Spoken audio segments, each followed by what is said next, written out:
محبت ہوتی ہے اس کا تقاضا یہ ہوتا ہے، ایک تو وہ اپنے محبوب کی اداؤں کو پسند کرتا ہے، پھر اس کی اداؤں کو اپناتا بھی ہے۔ اور نبی کریم صلی اللہ علیہ وآلہ وسلم کی ادائیں تو وہ ہیں کہ جن کو اپنانے سے گناہ جھڑتے ہیں، جن کو اپنانے سے درجات بلند ہوتے ہیں، جن کو اپنانے سے اللہ خوش ہوتا ہے، جن کو اپنانے سے جنت ملتی ہے، جن کو اپنانے سے دنیا کی زندگی میں سکون ملتا ہے، شیطان کے وسوسوں سے چھٹکارا ملتا ہے، اور دنیا کے مصائب و آلام سے اللہ پاک چھٹکارا دیتے ہیں جب کوئی بندہ نبی کریم علیہ السلام کی سنتوں کو اپنانا شروع کر دیتا ہے۔ چھوٹی چھوٹی باتیں بھی اگر ہم اپنی زندگی میں نبی کریم علیہ السلام کی زندگی کے اخذ کر لیں۔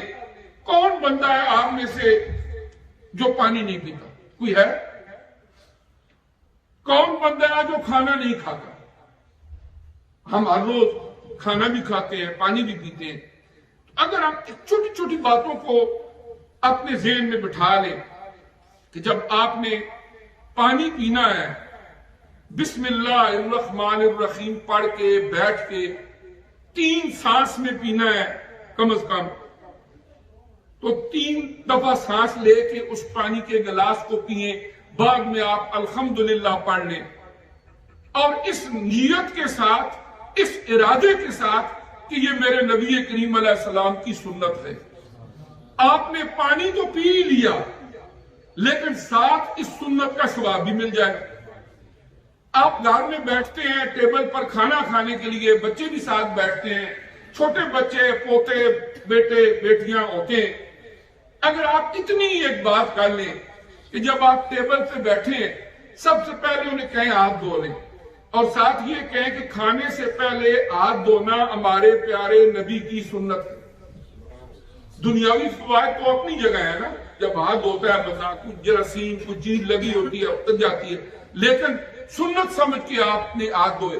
پھر جب آپ ٹیبل پہ بیٹھ جائیں، آپ بچوں کو سکھائیں کہ جب کھانا کھائیں تو ہمارے پیارے نبی صلی اللہ علیہ وسلم بسم اللہ الرحمن الرحیم پڑھ کے کھانا کھاتے تھے۔ پڑھ لیں بسم اللہ۔ آپ نے بسم اللہ الرحمن الرحیم پڑھ لیا۔ اگر ہر روز اگر 1 دفعہ، 2 دفعہ، 3 دفعہ آپ اکٹھے بیٹھ کے کھانا کھاتے، جب ایک ہی بات یہی آپ نے بچوں کو سکھا دی تو ان کی ایسی عادت بن جائے گی، کبھی وہ ہاتھ دھوئے بغیر کھانا نہیں کھائیں گے۔ لیکن آپ ادھر ادھر ہوتے ہیں، پتہ نہیں ہاتھ کہاں لگا، کیا ہوا، کئی ایک جراثیم، بیکٹیریا ہاتھوں کو لگے ہوتے ہیں۔ اگر آپ طبی نقطہ اور میڈیکل سائنس کے حوالے سے بھی دیکھیں، کئی حکمتیں ہیں اس میں۔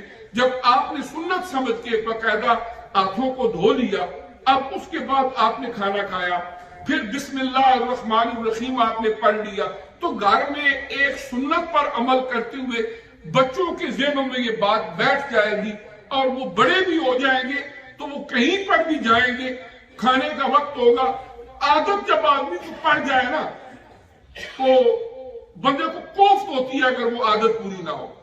آپ ایک چھوٹی سی مثال دیکھیں نا، ہم میں سے ہر بندہ جو صبح اٹھتے ہیں، وضو کرتے ہیں، الحمدللہ نماز پڑھتے ہیں، آپ مسواک کرتے ہیں یا برش کرتے ہیں، یہ عادت ہے نا ہماری، ہر ایک کی عادت ہے۔ اگر ایک دن آپ کی سفر میں ہے یا کسی وجہ سے آپ کے پاس برش نہیں ہے، آپ نے نہیں کیا، آپ نے صرف انگلی سے ہی دانتوں کو صاف کر لیا، وضو کر لیا، نماز پڑھ لی، اب آپ کے پاس مسواک، سارا دن آپ کو کوفت ہوتی رہے گی، یا کچھ میری مسنگ ہے، اب میں ایک دفعہ برش کر لوں نا پھر میں فریش ہوں گا۔ حالانکہ ایک دن نہ کرنے سے شاید بہت زیادہ کچھ نہ ہو، لیکن کیوں؟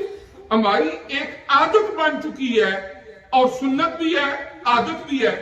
اور پھر جس وقت اسی طرح چھوٹی چھوٹی سنتوں کو ہم اپنی زندگی میں اپنا لیں گے، ہم گاڑی میں بیٹھتے ہیں، آپ سفر کی دعا پڑھ لیں، اس میں برکت ہے۔ اسی طریقے سے آپ جب مسجد میں داخل ہوتے ہیں، باہر جاتے ہیں، گھر میں داخل ہوتے ہیں، السلام علیکم کہہ دیں، یہ نبی کریم صلی اللہ علیہ وسلم کی سنت ہے۔ تو ان چھوٹی چھوٹی عام زندگی کی سنتوں کو اگر ہم اپنا لیں تو اس سے بھی ایک بہت بڑی تبدیلی بھی آتی ہے، برکتیں بھی نصیب ہوتی ہیں، اور نبی کریم علیہ السلام کی محبت کا، ان جذبات کا اعادہ بھی ہوتا رہتا ہے کہ جب ایک دفعہ دن میں آپ بچوں کو بتاتے ہیں یہ ہمارے پیارے نبی صلی اللہ علیہ وسلم کی سنت ہے، یہ ہمارے نبی کریم صلی اللہ علیہ وسلم کی سنت ہے، کھانا کھانے سے پہلے آپ بسم اللہ پڑھیں۔ اب ان کے دل و دماغ میں بھی یہ بات آئے گی کہ ہمارے پیارے نبی کون ہے، کل وہ آپ سے کوشچن کر سکتے ہیں کہ who is our Prophet Muhammad صلی اللہ علیہ وسلم، پھر آپ ان کو آہستہ آہستہ سمجھائیں۔